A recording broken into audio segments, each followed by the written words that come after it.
BJP பெரிய கட்சியா இருந்துட்டு போ, ஒன்றிய அரசா இருந்துட்டு போ, 140 கோடி மக்களுக்கு நீதான் பிரதமரா இருந்துட்டு போ, உன்னை என்னனாலும் செய்வேன் மிரட்டுறியா மிரட்டிட்டு போ, ஈடி அனுப்புவியா அனுப்பிட்டு போ, காசு 2152 கோடி ரூபாய் கொடுக்க மாட்டேனியா கொடுக்காத, நீ எதை செய்யாவிட்டாலும் என் மாநிலத்தின் பிள்ளைகளை நான் படிக்க வைப்பேன் என்று சொல்லக்கூடிய முதலமைச்சரை தமிழ்நாடு பெற்றிருக்கிறது. இளைஞர்களுக்கு வேலை வேணும்னு பிரதமர் மோடி கிட்ட போய் கேட்டப்ப பக்கோடா போட போங்கன்னு சொன்னாரு. உண்மையா சொன்னாருமா?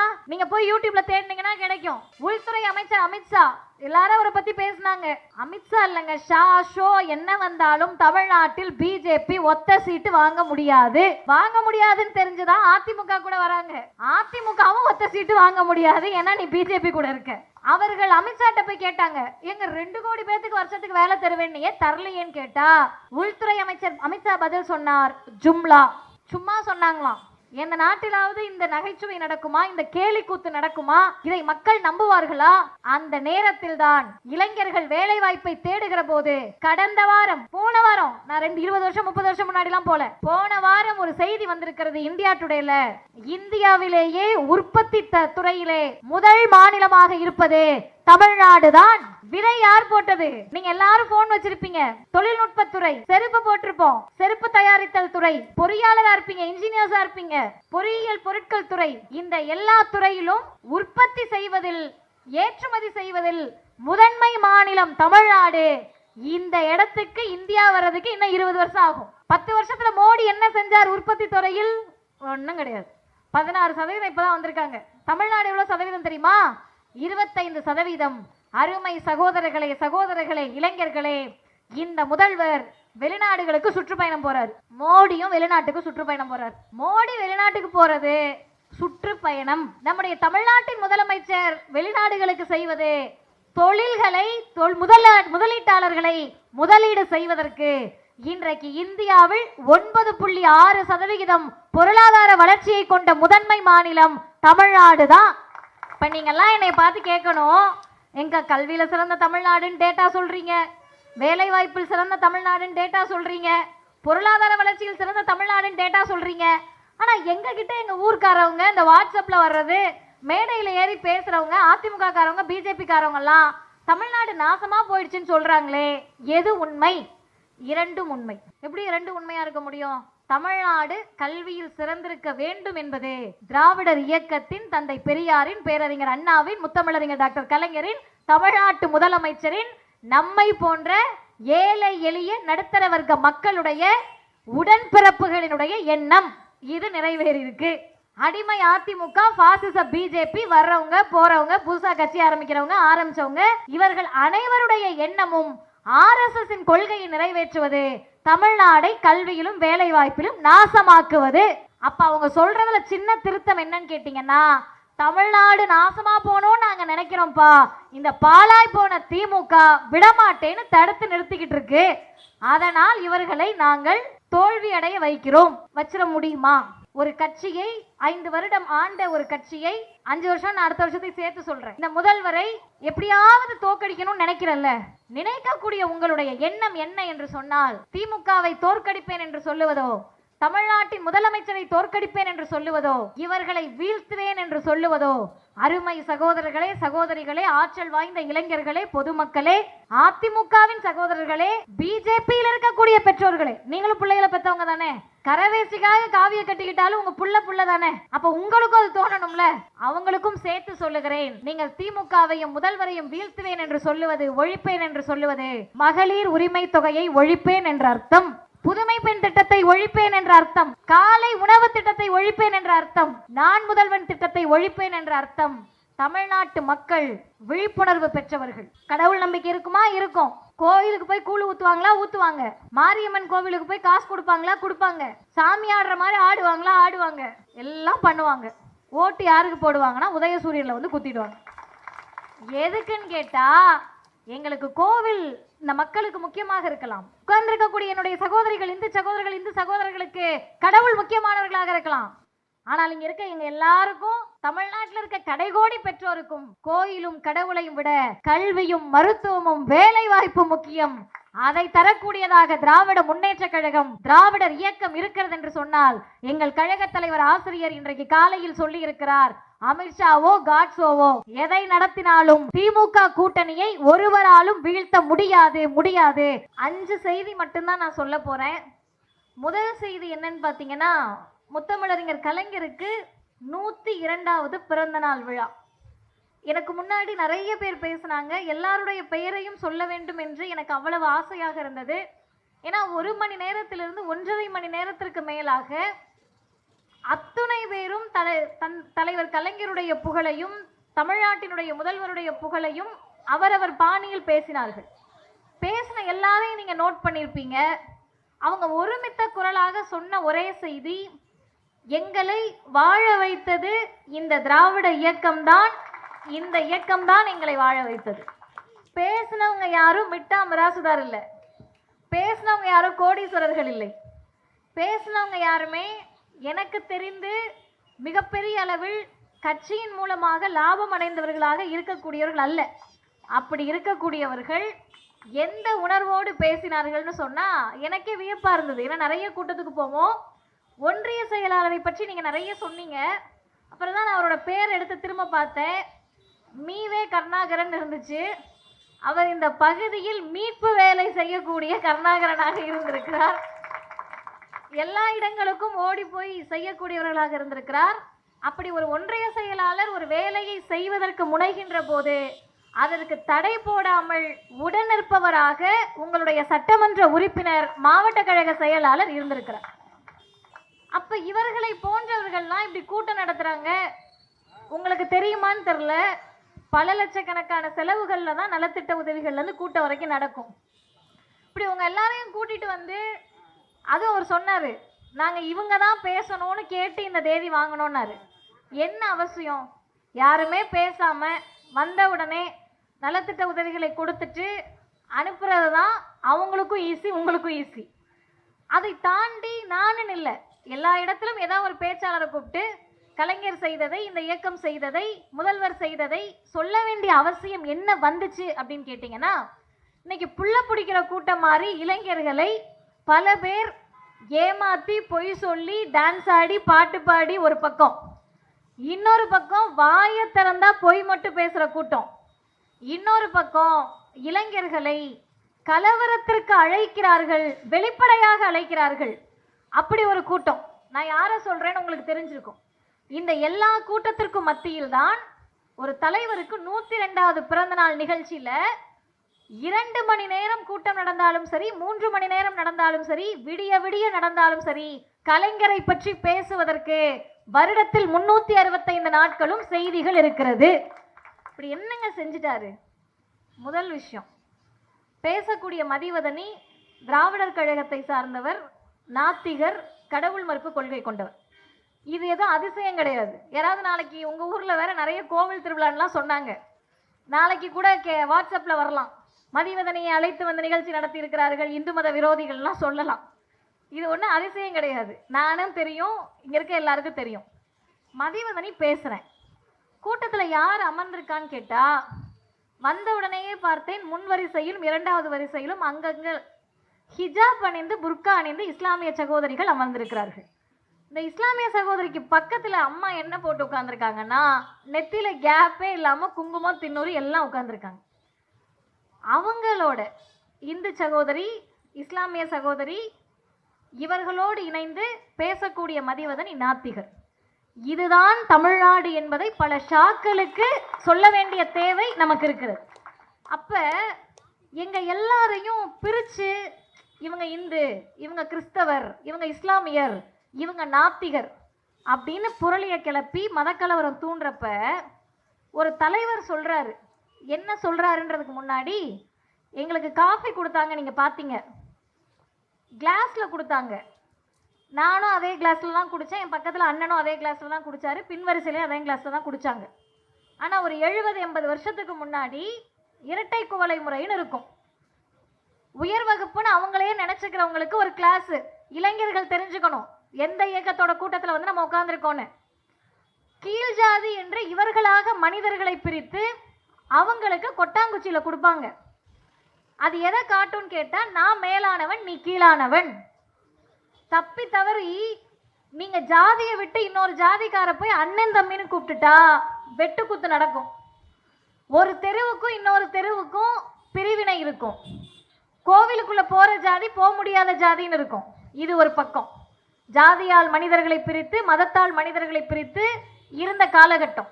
இன்னொரு பக்கம் அவன் ஆண், நீ ஆஃப்டர் ஆல் பெண், வீட்டில் வேலை பார்க்கறதெல்லாம் நம்ம, உழைச்சி கொட்டுறது நம்ம, ஆனால் நம்மளை பார்த்து பொம்பளை தானே அப்படின்ற உலகத்தில் ஒரு மனிதர் வந்து சொல்லுகிறார், மேல் பிறப்பு கீழ்பிறப்பு, மேல் ஜாதி கீழ் ஜாதி, அந்த மதம் இந்த மதம் இந்த பாலினம், இது எதுவும் எனக்கு தேவையில்லை, கருப்பு சிவப்பு கொடியோடு நீ திமுக இருந்தா உடன்பிறப்பு தான் என்று, உடன்பிறப்புகளே என்று மனிதர்களை மனிதர்களாக பார்த்த தலைவர் தான் முத்தமிழறிஞர் டாக்டர் கலைஞர் அவர்கள்.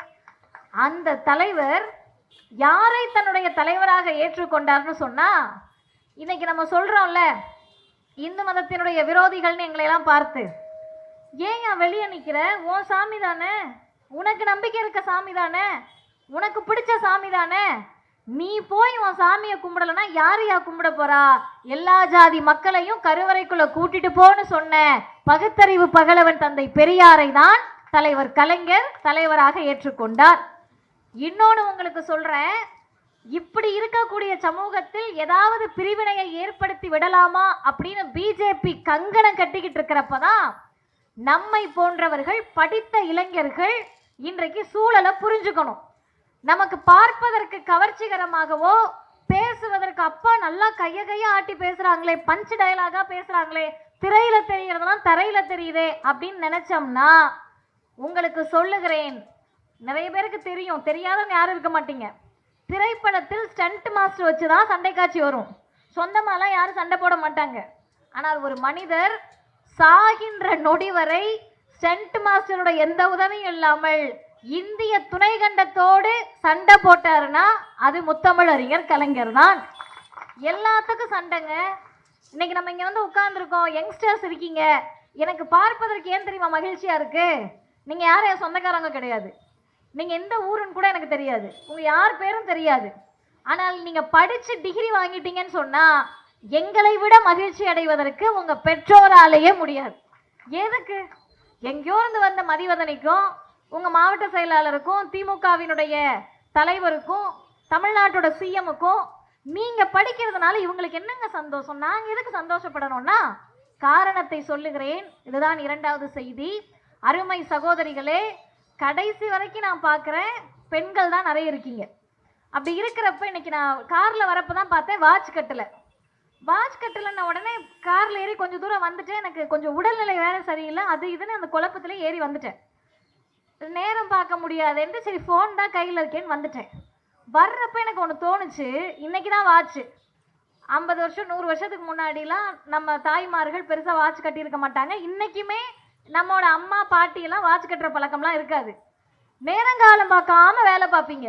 எதுக்கு வேலை பார்க்குறோம்னே தெரியாது. 4 மணிக்கு எந்திரிச்சு, 4:30 மணிக்கு எந்திரிச்சு, 5 மணிக்கு எந்திரிச்சு வேலை பார்த்துக்கிட்டே இருப்பீங்க, வீட்டு வேலை பார்த்துக்கிட்டே இருப்பீங்க.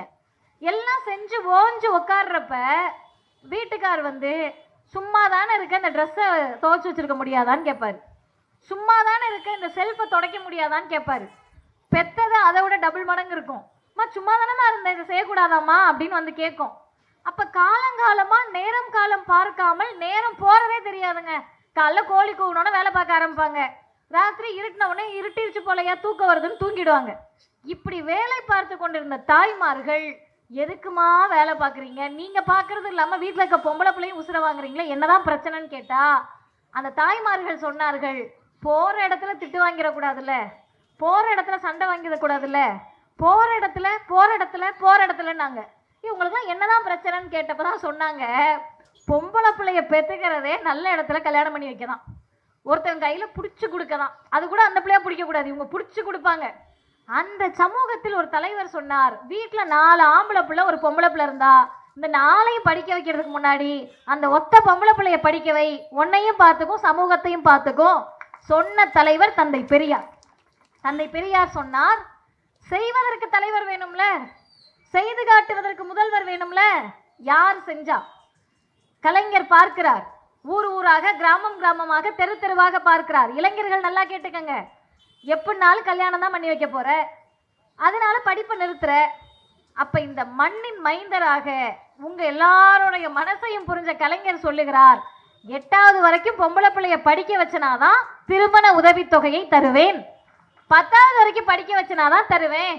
அருமை சகோதரிகளே, இன்றைக்கு இருக்கக்கூடிய இளம் பெண்களே நல்லா கேட்டுக்கங்க. நம்ம அம்மாவை பள்ளிக்கூடத்துக்கு கூட்டிட்டு வந்த தலைவருக்கு பெயர் தான் முத்தமிழறிஞர் டாக்டர் கலைஞர். ஏழைகளுக்கு காசு தருவேன் கலைஞர் சொல்லியிருக்கலாம்ல. வறுமை கோட்டுக்கு கீழே இருக்கிறவங்களுக்கு திருமண உதவி தொகை தரேன்னு சொல்லியிருக்கலாம்ல. அது இல்லை, பெண்களை படிக்க வைக்கணும். எப்படி படிக்க வைக்க முடியும்? படித்தால்தான் திருமண உதவி தொகை தருவேன். பெண்கள் பள்ளிக்கூடத்துக்கு வந்தாங்க. இன்றைக்கு எல்லாரும் நீங்க நிக்கிறீங்க, குறைஞ்சது ஒரு டிகிரி படிச்சிருப்பீங்க, இல்ல படிச்சுக்கிட்டு இருப்பீங்க. தமிழ்நாட்டில் குறிப்பாக உங்க பகுதி எடுத்துக்கோங்க, சோழவரமோ மாதவரமோ, எந்த பகுதிக்கு போனீங்கனாலும் ஏழைகள் வீடு இருக்கும், கடன் வாங்கியிருக்கவங்க வீடு இருக்கும், சாப்பாட்டுக்கு வழி இல்லைன்னு சொல்றவங்க வீடு கூட இருக்கும். ஆனா பெத்த பிள்ளைய படிக்க வைக்க மாட்டேன்னு சொல்ற ஒரு குடும்பத்தை கூட நீங்கள் தமிழ்நாட்டில் பார்க்க முடியாது. அந்த கட்டமைப்பை ஏற்படுத்தி 1 கிலோமீட்டருக்கு ஒரு ஆரம்ப பள்ளி, 3 கிலோமீட்டருக்கு ஒரு நடுநிலை பள்ளி, 5 கிலோமீட்டருக்கு உள்ள ஒரு மேல்நிலை பள்ளி, 7 கிலோமீட்டருக்குள்ள ஒரு உயர்நிலை பள்ளி என்று தமிழ்நாட்டை கல்வியில் சிறந்த தமிழ்நாடாக மாற்றிய அடித்தளமிட்ட தலைவர் முத்தமிழறிஞர் டாக்டர் கலைஞர். அதை எதுக்கு சொல்றேன்னா, 10வது 11வது 12வதுல நல்ல மார்க் எடுத்தவங்களுக்கு பரிசளிப்பு விழா நடத்துறாங்கல்ல, எந்த கட்சினாலும் நடத்தட்டும்.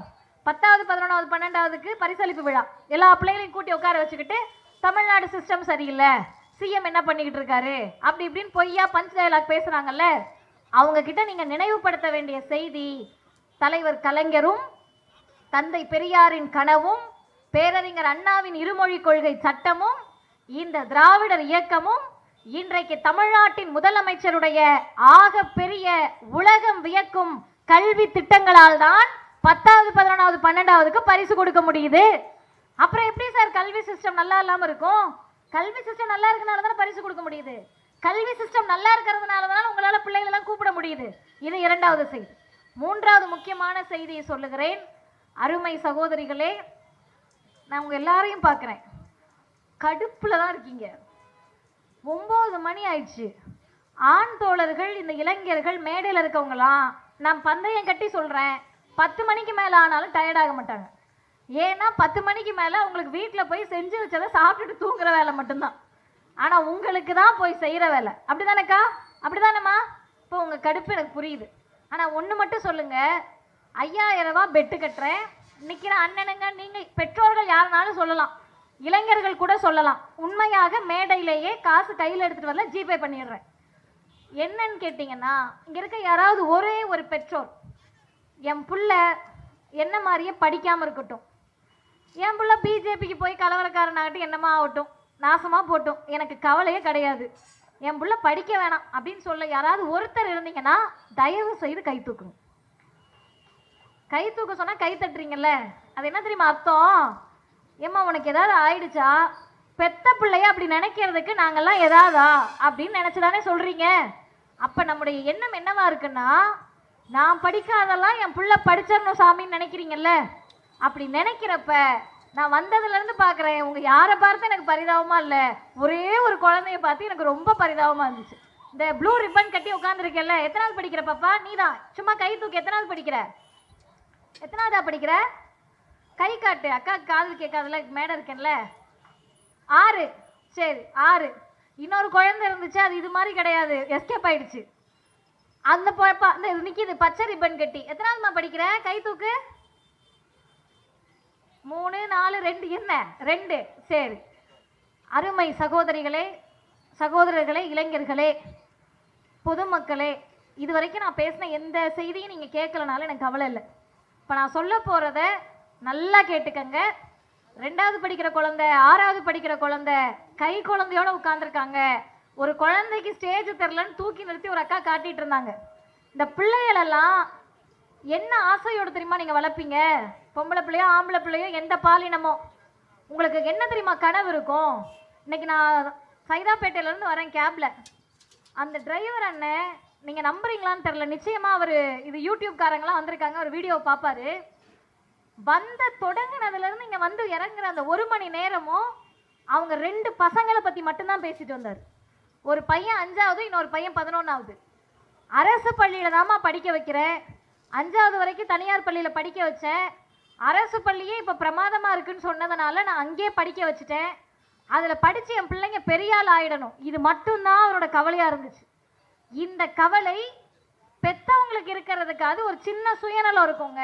என் பிள்ளை படித்து என்னை காப்பாற்றும், கஞ்சி ஊற்றும், கஞ்சி இல்லை இன்னைக்கு கொஞ்சம் வளர்ந்துட்டோம், சோறு போடும், பிரியாணி போடும் அப்படின்னு ஆசை இருக்கலாம். ஆனால் ஒரு மாநிலத்தின் முதலமைச்சர் எழுதி வச்சுக்கோங்க, இந்த பிள்ளைகளுக்கு 6வது படிக்குதுன்னா இது 18 வயசு வந்து ஓட்டுரிமை வாங்கி இந்த முதலமைச்சர் தான் என்னை படிக்க வச்சாருன்னு நன்றி உணர்வோடு ஓட்டு போட போதா? இல்லை. இந்த இளைஞர்கள், இந்த இயக்கம் தான், இந்த திராவிட முன்னேற்ற கழகம் தான், இந்த முதலமைச்சர் தான் தமிழ் புதல்வன் திட்டத்தை தருகிறார், புதுமை பெண் திட்டத்தை தருகிறார், விடியல் பயணத்தை தருகிறார், கலைஞர் மகளிர் உரிமை தொகையை தருகிறார் அப்படின்லாம் நன்றி உணர்வோடு வாக்களிக்க போறாங்களா? என்ன உறுதி? ஒரு உறுதியும் கிடையாது. இன்னும் சொல்ல போனால் இந்த இளைஞர்களை அன்றைக்கு ஏமாற்றுவதற்கு எந்த நடிகர் வருவார்னு கூட நமக்கு தெரியாது. அப்படி இருக்கக்கூடிய ஒரு சூழலில் எந்த சுயநலமும் இல்லாமல் பிஜேபி பெரிய கட்சியா இருந்துட்டு போ, ஒன்றிய அரசா இருந்துட்டு போ, 140 கோடி மக்களுக்கு நீதான் பிரதமரா இருந்துட்டு போ, உன்னை என்னனாலும் செய்வேன் மிரட்டுறியா மிரட்டிட்டு போ, ஈடி அனுப்புவியா அனுப்பிட்டு போ, காசு 2152 கோடி ரூபாய் கொடுக்க மாட்டேனியா கொடுக்காத, நீ எதை செய்யாவிட்டாலும் என் மாநிலத்தின் பிள்ளைகளை நான் படிக்க வைப்பேன் என்று சொல்லக்கூடிய முதலமைச்சரை தமிழ்நாடு பெற்றிருக்கிறது. நான் நன்றி உணர்வோடு சொல்லுகிறேன். என்னுடைய குரலாக மட்டும் நான் இதை சொல்லல. இத ஏன் கலைஞர் பிறந்த நாள்ல சொல்றேன்னா, 4வது செய்தி கரெக்டா சொல்லிட்டு இருக்கேன் நான் 3 நாளுன்னு. சரி, அந்த டிரைவர் என்ன ஒரு செய்தி சொன்னாருங்க, உண்மையா நான் அதை பேசுற எண்ணத்துல இல்லை. அவர் சொன்னப்ப எனக்கு உண்மையா என்ன அறியாம ரொம்ப எமோஷனலான, தம்பி எப்படி படிப்பான் எல்லாம் கேட்டுட்டு வரப்ப சுட்டிமா, அவர் யாருன்னே எனக்கு தெரியாது, உண்மையா சுட்டியா இருப்பான், அப்படி இப்படி சேட்டை பண்ணுவான்லாம் சொல்லிட்டு இருந்தாரு. இப்போ எப்படி நான் படிக்கிறான், 9வது வரைக்கும் படிக்கவே இல்லைம்மா, இப்போ கொஞ்சம் ஆர்வமாக இருக்கான் அப்படின்னாரு. இந்த 9வது வரைக்கும் படிக்கலைன்னா பிரச்சனை கிடையாதுனான்னு நான் சொன்னேன். ஏன்னா அவருக்கு அரசியல் தெரிய போகிறதில்ல, அவருக்கு எந்த முதலமைச்சர் எதை செய்தார்னு தெரிய போகிறதில்ல. அவர் சொன்னதில் ஒரு விஷயம் இருக்கு, அருமை பெற்றோர்களை நல்லா கேட்டுக்கங்க. இந்தியாவில் அடிப்படை கல்வி சட்டத்தின் பெயரில், இந்திய அரசமைப்பு சட்டத்தின் பெயரில் நம்ம ஏன் ஆல் பாஸ் பண்றோம் அப்படின்னு சொன்னா, நிறைய அரைவேக்காடுகள் அறிவாளிகள் கேட்குறாங்கல்ல, எல்லாரையும் பாஸ் பண்ணி விடுறேன், எல்லாரையும் பாஸ் பண்ணி விடுறேன்னு. உங்களெல்லாம் என்ட்ரன்ஸ் டெஸ்ட் வச்சிருந்தா இன்னைக்கு ஒரு பையன் கூட டிகிரி முடிச்சிருக்க முடியாது. பிஜேபியில் இருக்க ஒருத்தர் டாக்டர் இன்ஜினியர்னு சொல்லியிருக்க முடியாது. ஏன் 9வது வரைக்கும்னு கேட்டிங்கன்னா, நம்ம வீட்டில் ஒரு குழந்தை இருக்கும், படிக்கவே பிடிக்காது, விளையாடிக்கிட்டே இருக்கும், 24 மணி நேரம் விட்டிங்கனாலும் சுற்றி சுற்றி விளையாடும், மேலே நிற்கும் கீழே நிற்கும் எங்கெங்கேயோ நிற்கும், இன்னைக்கு ஃபோன் பார்க்குங்க.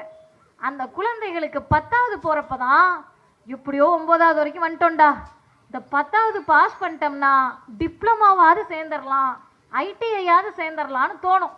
இந்த 10வது பாஸ் பண்ணிடுச்சிங்கன்னு வச்சுக்கோங்களேன், அப்படியே பாஸ் பண்ணிட்டேன்டா மச்சா, 11வது 12வது போயிட்டேன்னா ஏதாவது டிகிரி படிச்சிடலாம்டா அப்படின்ற எண்ணம் வரும். இது யாருக்கு தெரியுமா தோணுச்சு? இங்கே நிறைய பேர் இருக்கீங்க, கண்டிப்பாக 10வதுல ஃபெயில் ஆன எங்களுக்கு முன்னாடி தலைமுறை யாராவது இருப்பீங்க, 9வது ஃபெயில் ஆன யாராவது இருப்பீங்க, ஃபெயில் ஆன அடுத்த நாள் ஸ்கூலை விட்டு ஓடி வந்திருப்பீங்க, 5வது ஃபெயிலுன்னு வாங்க. அப்போ என்னோட சித்தி ஒருத்தவங்க தூரத்து சொந்தக்காரவங்க, ஏன் சித்தி படிக்கலன்னா அந்த சித்தி சொல்லுவாங்க, 4வதுல ஃபெயில் ஆகிட்டேன்னு மண்டையில் கொட்டுச்சு சிஸ்டர், ஓடி வந்துட்டேன்னு வாங்க. ஆனால் இன்னைக்கு 4வது 5வது 6வது 7வது 8வது 9வது டே வந்துட்டடா, இன்னும் ஒரே ஒரு வருஷம்தான் சொல்லுவது தமிழ்நாடு. இதை எப்படி தெரியுமா சொன்னோம்? நல்லா கேட்டுக்கங்க. 10வதுல ஒரு சப்ஜெக்ட்ல ஒரு குழந்தை ஃபெயில்னு வச்சுக்கோங்க, அது குழந்தை 15 வயசு குழந்தை ஃபெயிலுன்னா, தமிழ் ஆங்கிலம் கணக்கு அறிவியல் சமூக அறிவியல் இதானக்கா பாடம், இந்த 5 பாடத்தில் ஏதாவது ஒரு பாடத்தில் ஃபெயில்னா திரும்ப ஒரு வருஷம் 9வதுலேருந்து 10வது வந்திருக்கணும் அதோட ஃப்ரெண்டு ஜூனியர், அது கூட சேர்ந்து படிக்கணும். அவமானப்பட்டுட்டு பாதி புள்ள ஸ்கூலுக்கு போகாது. தம்பிகளே அண்ணனுங்களே எல்லாம் கேட்டுக்கங்க, இளைஞர்களே கேட்டுக்கங்க, ஐயோ இது கூட நான் படிக்கிறதான்னு தாழ்வு மனப்பான்மையில் பள்ளிக்கூடம் பக்கம் போகாது. ஒரு தலைவர் தந்தையினிடத்திலிருந்து தாயிடத்திலிருந்து ஆசானாக நின்று யோசித்து சொன்னார், ஏயா 5 பாடத்தில் 4 படிக்க முடியுது, 1 தானேயா முடியல, அந்த 1 முடியலன்னா எதுக்கியா ஒரு வருஷம் படிக்கணும், அடுத்த ஜூன்ல அந்த 1க்கு மட்டும் பரீட்சை எழுதி அந்த பிள்ளைய படிக்க அனுப்பு. யாருக்கு தோன்றும்? தோன்றியது முத்தமிழறிஞர் டாக்டர் கலைஞர் என்ற தலைவருக்கு. அப்படி பாஸ் பண்ணி வந்த பல பேர் இன்றைக்கு மருத்துவர்கள், பொறியாளர்கள், வழக்கறிஞர்கள், காவல்துறை அதிகாரிகள், பேங்க் அதிகாரிகள், ஆசிரியர்களாக மிளர்கிறார்கள். அப்படி இருக்கக்கூடிய நாட்டில்தான், இன்றைக்கு தமிழ்நாட்டில்தான், எதுக்குமா குழந்தைங்க கிட்ட வயசு கேட்டன்னு கேட்கலாம் நீங்க. 3வது, 5வது, 8வதுக்கு பொது தேர்வு என்று பிஜேபி ஒன்றிய பாசிச அரசு சொல்லுகிறது. ரிப்பன் கட்டிட்டு ஒரு குழந்தை உட்கார்ந்து இருக்குல்ல, எத்தனாவதுன்னு கேட்டா 2, 3, 4ன்னு விளையாட்டு காட்டி அப்புறம் பதில் சொல்லுதுல, அந்த பச்சை பிள்ளைக்கு அடுத்த வருஷம் பப்ளிக் எக்ஸாம். 2வது படிக்கிற அந்த குழந்தைக்கு 3வதுல பொது தேர்வுன்னு சொல்லக்கூடிய ஒரு வன்முறை பொருந்திய அயோக்கியத்தனமான ஆட்சி உலகத்தில் பிஜேபியை தவிர யாரும் கிடையாது. இததான தமிழ்நாடு அரசு எதிர்க்குது. ஏங்க பச்சை பிள்ளைக்கு எப்படியா பரிச்சை வைப்பேன்னு கேட்கிறோம். பரிச்சை வச்சு ஃபெயில் ஆயிட்டா இந்த குழந்தை என்ன பண்ணுவேன்னு கேட்டா தொழிற்கல்வி கற்றுக் கொடுப்பாங்களாம். என்ன தொழிற்கல்வி? நம்முடைய எம்எல்ஏ பேசுறப்ப சொன்னாரே, 100 நாள் வேலையை பார்த்து 100 நாள் வேலை பார்க்குறவங்க, தினக்கூலிகள், வீட்டில் சமையல் வேலைக்கு போறவங்க, டெய்லர் மிஷின் வச்சிருக்காங்க, டெய்லர் அக்காங்க இருப்பீங்க, ஆட்டோக்கார அண்ணன் இருப்பீங்க, சின்ன சின்ன வேலை கொஞ்சம் கொஞ்சமா சேர்த்து சிறுக சிறுக சேர்த்து பிள்ளைகளுக்காக நீங்க சேர்த்து வச்சுக்கிட்டு இருக்கிறத மோடி சொல்லுகிறார், அமித்ஷா சொல்லுகிறார், நிர்மலா சீதாராமன் சொல்லுகிறார், இனிமே தமிழ்நாட்டில் இருக்க பிள்ளைகளை படிக்க விட மாட்டோம். அப்படி சொல்லுகின்ற போதுதான் கலைஞரை நினைத்து பார்க்கிறோம். கலைஞர் இல்லையே என்று கவலைப்படுவதற்குள் கவலைப்படக்கூட நேரம் தராமல் நீங்கள் கவலைப்படாதீர்கள், தந்தையை மிஞ்சிய மகன் நான் இருக்கிறேன் என்று தமிழ்நாட்டின் கல்வியை தமிழ்நாட்டின் முதலமைச்சர் காத்து நிற்கிறார். 5வது செய்தி, எல்லாம் படிச்சிடணும். வேலை வேணும்ல, வேலை இருக்கா? உங்களுக்கு வாட்ஸ்அப்பில் வரும், தமிழ்நாட்டில் வேலையில்லா திண்டாட்டம் அதிகரித்து விட்டது, இந்த பழக்கத்தால் தமிழ்நாடு நாசமாகி விட்டது. அருமை சகோதரர்களே, இளைஞர்களே, இன்றைக்கு ஒரு பெண் கொடுத்த பேட்டி, போன வருஷம் அந்த நீங்கள் யூடியூப்ல போய் பார்த்தீங்கன்னா இருக்கும், நான் ஒரு மீனவ குடும்பத்தை சார்ந்தவர். அந்த குழந்தை, அந்த பொண்ணு சொல்கிறாங்க, நான் மீனவ குடும்பத்தை சார்ந்தவர். எங்கள் பரம்பரையில் எங்கள் கிராமத்தில் விமானத்தை கூட யாரும் பார்த்தது கிடையாது. விமான நிலையத்துக்கு போய் விமானத்தை கூட பார்த்தது கிடையாது. இன்றைக்கு தமிழ்நாட்டு முதலமைச்சருடைய நான் முதல்வன் திட்டத்தின் மூலமாக இங்கிலாந்து நாட்டிற்கு பயணம் செய்த முதல் பெண் எங்க கிராமத்துல நான் தான். நான் அந்த டிரைவர் அண்ணன்ட்ட சொன்னேன், அண்ணா அரசு பள்ளியில படிக்கிறாரு, உங்க பையன் முடிச்ச உடனே கல்லூரிக்கு போன உடனே நான் முதல்வன் திட்டத்தை பத்தி சொல்லிடுங்கண்ணா. நான் சொல்லிட்டு தான் வந்தேன். என்ன காரணம்? இளைஞர்களுக்கு வேலை வேணும்னு பிரதமர் மோடி கிட்ட போய் கேட்டப்ப பக்கோடா போட போங்கன்னு சொன்னாரு. உண்மையா சொன்னாருமா? நீங்க போய் யூடியூப்ல தேடினீங்கன்னா கிடைக்கும். உள்துறை அமைச்சர் அமித்ஷா எல்லாரும் அவரை பத்தி பேசினாங்க. அமித்ஷா இல்லைங்க, ஷா ஷோ என்ன வந்தாலும் தமிழ்நாட்டில் பிஜேபி ஒத்த சீட்டு வாங்க முடியாது. வாங்க முடியாதுன்னு தெரிஞ்சுதான் அதிமுக கூட வராங்க. அதிமுகவும் ஒத்த சீட்டு வாங்க முடியாது, ஏன்னா நீ பிஜேபி கூட இருக்க. அவர்கள் அமித்ஷாட்ட போய் கேட்டாங்க, எங்க 2 கோடி பேத்துக்கு வருஷத்துக்கு வேலை தருவேன், ஏன் தரலையேன்னு கேட்டா உள்துறை அமைச்சர் அமித்ஷா பதில் சொன்னார், ஜும்லா. சும்மா சொன்னாங்களாம். எந்த நாட்டிலாவது இந்த நகைச்சுவை நடக்குமா? இந்த கேலி கூத்து நடக்குமா? இதை மக்கள் நம்புவார்களா? அந்த நேரத்தில் தான் இளைஞர்கள் வேலை வாய்ப்பை தேடுகிற போது கடந்த வாரம், போன வாரம், நான் 20 வருஷம் 30 வருஷம் முன்னாடிலாம் போன வாரம் ஒரு செய்தி வந்திருக்கிறது இந்தியா டுடேல. இந்தியாவிலேயே உற்பத்தி துறையிலே முதல் மாநிலமாக இருப்பது தமிழ்நாடு தான். விதை யார் போட்டது? நீங்க எல்லாரும் போன் வச்சிருப்பீங்க. தொழில்நுட்பத்துறை, செருப்பு போட்டிருப்போம், செருப்பு தயாரித்தல் துறை, பொறியாளராக இருப்பீங்க, இன்ஜினியர்ஸாக இருப்பீங்க, பொறியியல் பொருட்கள் துறை, இந்த எல்லா துறையிலும் உற்பத்தி செய்வதில், ஏற்றுமதி செய்வதில் முதன்மை மாநிலம் தமிழ்நாடு. இந்த இடத்துக்கு இந்தியா வர்றதுக்கு இன்னும் 20 வருஷம் ஆகும். 10 வருஷத்துல மோடி என்ன செஞ்சார் உற்பத்தி துறையில்? ஒன்றும் கிடையாது. 16% இப்பதான் வந்திருக்காங்க. தமிழ்நாடு எவ்வளவு சதவீதம் தெரியுமா? 25%. அருமை சகோதரர்களே, இளைஞர்களே, இந்த முதல்வர் வெளிநாடுகளுக்கு சுற்றுப்பயணம் போறார். மோடியும் வெளிநாட்டுக்கு சுற்றுப்பயணம் போறார். மோடி வெளிநாட்டுக்கு போறது சுற்றுப்பயணம். நம்முடைய தமிழ்நாட்டின் முதலமைச்சர் வெளிநாடுகளுக்கு செய்வது தொழில்களை, முதலீட்டாளர்களை முதலீடு செய்வதற்கு. இன்றைக்கு இந்தியாவில் 9.6% பொருளாதார வளர்ச்சியை கொண்ட முதன்மை மாநிலம் தமிழ்நாடு தான். இப்ப நீங்கெல்லாம் என்னை பார்த்து கேட்கணும், எங்க கல்வியில சிறந்த தமிழ்நாடுன்னு டேட்டா சொல்றீங்க, வேலை வாய்ப்பில் சிறந்த தமிழ்நாடுன்னு டேட்டா சொல்றீங்க, பொருளாதார வளர்ச்சியில் சிறந்த தமிழ்நாடுன்னு டேட்டா சொல்றீங்க. ஆனா எங்க கிட்ட எங்க ஊர்க்காரவங்க இந்த வாட்ஸ்அப்ல வர்றது, மேடையில ஏறி பேசுறவங்க, அதிமுக காரவங்க, பிஜேபி காரவங்க எல்லாம் தமிழ்நாடு நாசமா போயிடுச்சுன்னு சொல்றாங்களே, எது உண்மை? இரண்டும் உண்மை. எப்படி இரண்டு உண்மையா இருக்க முடியும்? அதை மட்டும் சொல்லி நான் நிறைவு செய்கிறேன். தமிழ்நாடு கல்வியில் சிறந்திருக்க வேண்டும் என்பது திராவிடர் இயக்கத்தின், தந்தை பெரியாரின், பேரறிஞர் அண்ணாவின், முத்தமிழறிஞர் டாக்டர் கலைஞரின், தமிழ்நாட்டு முதலமைச்சரின், நம்மை போன்ற ஏழை எளிய நடுத்தர வர்க்க மக்களுடைய உடன்பிறப்புகளினுடைய எண்ணம். இது நிறைவேறியிருக்கு. அடிமை அதிமுக, பாசிச பிஜேபி, வர்றவங்க போறவங்க, புதுசா கட்சி ஆரம்பிச்சவங்க, இவர்கள் அனைவருடைய எண்ணமும் RSS கொள்கையை நிறைவேற்றுவது, தமிழ்நாடை கல்வியிலும் வேலை வாய்ப்பிலும் நாசமாக்குவது. அப்ப அவங்க சொல்றதுல சின்ன திருத்தம் என்னன்னு கேட்டீங்கன்னா, தமிழ்நாடு நாசமா போனோம்னு நாங்க நினைக்கிறோம்ப்பா, இந்த பாலாய் போன திமுக விடமாட்டேன்னு தடுத்து நிறுத்திக்கிட்டு இருக்கு, அதனால் இவர்களை நாங்கள் தோல்வி அடைய வைக்கிறோம். வச்சிட முடியுமா? ஒரு கட்சியை 5 வருடம் ஆண்ட ஒரு கட்சியை 5 வருஷம், நான் அடுத்த வருஷத்தை சேர்த்து சொல்றேன், இந்த முதல்வரை எப்படியாவது தோக்கடிக்கணும்னு நினைக்கிறல்ல, நினைக்கக்கூடிய உங்களுடைய எண்ணம் என்ன என்று சொன்னால், திமுகவை தோற்கடிப்பேன் என்று சொல்லுவதோ, தமிழ்நாட்டின் முதலமைச்சரை தோற்கடிப்பேன் என்று சொல்லுவதோ, இவர்களை வீழ்த்துவேன் என்று சொல்லுவதோ, அருமை சகோதரர்களே, சகோதரிகளே, ஆற்றல் வாய்ந்த இளைஞர்களே, பொதுமக்களே, அதிமுகவின் சகோதரர்களே, பிஜேபியில் இருக்கக்கூடிய பெற்றோர்களே, நீங்களும் பிள்ளைகளை பெற்றவங்க தானே, கரவேசிக்காக காவிய கட்டிக்கிட்டாலும் உங்க புள்ள தானே, அப்ப உங்களுக்கும் அது தோணணும்ல. அவங்களுக்கும் சேர்த்து சொல்லுகிறேன், நீங்கள் திமுகவையும் முதல்வரையும் வீழ்த்துவேன் என்று சொல்லுவது, ஒழிப்பேன் என்று சொல்லுவது, மகளிர் உரிமை தொகையை ஒழிப்பேன் என்ற அர்த்தம், புதுமை பெண் திட்டத்தை ஒழிப்பேன் என்ற அர்த்தம், காலை உணவு திட்டத்தை ஒழிப்பேன் என்ற அர்த்தம், நான் முதல்வன் திட்டத்தை ஒழிப்பேன் என்ற அர்த்தம். தமிழ்நாட்டு மக்கள் விழிப்புணர்வு பெற்றவர்கள். கடவுள் நம்பிக்கை இருக்குமா? இருக்கும். கோயிலுக்கு போய் கூழு ஊற்றுவாங்களா? ஊற்றுவாங்க. மாரியம்மன் கோவிலுக்கு போய் காசு கொடுப்பாங்களா? கொடுப்பாங்க. சாமி ஆடுற மாதிரி ஆடுவாங்களா? ஆடுவாங்க. எல்லாம் பண்ணுவாங்க. ஓட்டு யாருக்கு போடுவாங்கன்னா உதயசூரியனில் வந்து குத்திடுவாங்க. எதுக்குன்னு கேட்டா, எங்களுக்கு கோவில் இந்த மக்களுக்கு முக்கியமாக இருக்கலாம். உட்கார்ந்திருக்கக்கூடிய என்னுடைய சகோதரிகள், இந்து சகோதரர்களுக்கு கடவுள் முக்கியமானவர்களாக இருக்கலாம். ஆனால் இங்க இருக்க எங்க எல்லாருக்கும், தமிழ்நாட்டில் இருக்க கடைகோடி பெற்றோருக்கும் கோயிலும் கடவுளையும் விட கல்வியும் மருத்துவமும் வேலை வாய்ப்பு முக்கியம். அதை தரக்கூடியதாக திராவிட முன்னேற்ற கழகம், திராவிடர் இயக்கம் இருக்கிறது என்று சொன்னால், எங்கள் கழக தலைவர் ஆசிரியர் இன்றைக்கு காலையில் சொல்லி இருக்கிறார், அமித்ஷாவோ காட்ஸோவோ எதை நடத்த